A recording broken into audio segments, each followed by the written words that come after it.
Iran's national security strategy is at heart defensive. It is to defend the revolution. What complicates outsiders' understanding of Iran's security priorities is that Iran pursues this defensive goal with offensive tactics, including support for proxies in the region. This video briefly describes my best understanding of how Iran decides on its national security strategies and policies. Iran's specific activities in the region and the implications of this for the United States and the rest of the Middle East will be the topic of a class later this semester. The main coordination body for foreign and defense policy is the Supreme National Security Council, or SNSC. The SNSC is a consensus-making body on foreign and defense policy and includes the heads of the power ministries. This is foreign affairs, defense, intelligence, interior, etc., as well as a representative of the Supreme Leader and ad hoc members as needed. The SNSC includes most, but not all, of the key players on Iranian security policy. Notable exceptions include the heads of the Quds Force and Atomic Energy Agency. The SNSC is coordinated by a secretary. This is the equivalent of the United States National Security Advisor.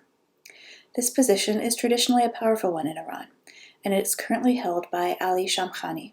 Shamkhani has held this position since 2013.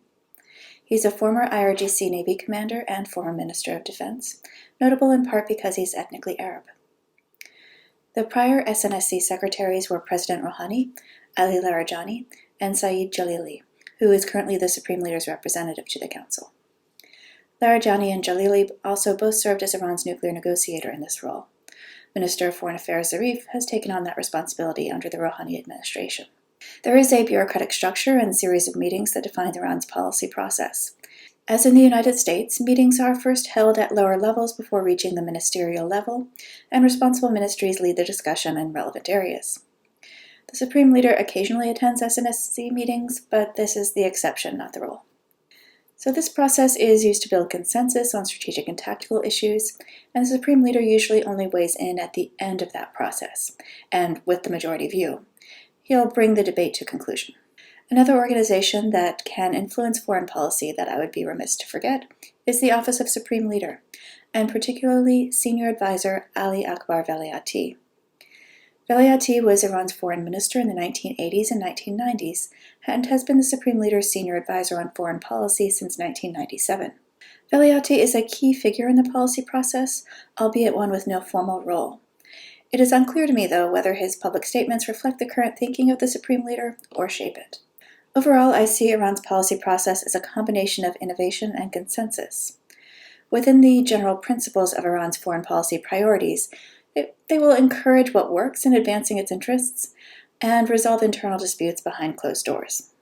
So what are Iran's policy priorities? Iran does see the United States as its main enemy. We are the great Satan after all. The status of the number 2 enemy, the little Satan, does vary over time between Israel and the UK. Iran sees other states in the Middle East not as enemies, but as rivals. Saudi Arabia, Egypt, and Turkey all fit into this category. While Iranian leaders will occasionally decry Wahhabism as the root of sectarian conflict, they do not tend to present these rivalries in sectarian terms. Iran does use religious ties, of course, as a foundation for outreach to potential proxies and other allies, but it does not solely work with Shia groups. Iranian leaders know full well that Shia are a minority in the Muslim world, and sectarian appeals to the broader region are a losing game. In order to defend against threats from the U.S. in particular, but also regional rivals, Iran has adopted what it describes as a forward defense policy. This is an effort to gain influence in Iraq and Lebanon in particular, so that it can meet its enemies on foreign battlefields, not at home. To this end, they formed what they refer to as the Axis of Resistance. This is Iran, Syria, and Hezbollah. And they use proxies to tie down U.S. and Israeli attention and forces in Iraq and Lebanon, and now Saudi Arabia in Yemen, so that these forces cannot be directed against Iran. Ali Vaez, from the International Crisis Group, argues that there is little disagreement within the Iranian leadership, regardless of political faction, on these core elements of Iran's security strategy, though there can be disagreement on how best to achieve them. Tactical change can happen quickly, but major policy changes, such as accepting limits on Iran's nuclear program, can take years to move forward. I'd like to conclude with a brief comment on the rationality of Iran's policy process. Much ink has been spent debating whether Iran is a rational actor in the international system, or if it is a religious state driven to export its ideology and system of government using whatever means necessary. Most serious policy analysis of Iran concludes that it is a rational actor that uses principles of deterrence and balancing to advance its foreign policy interests.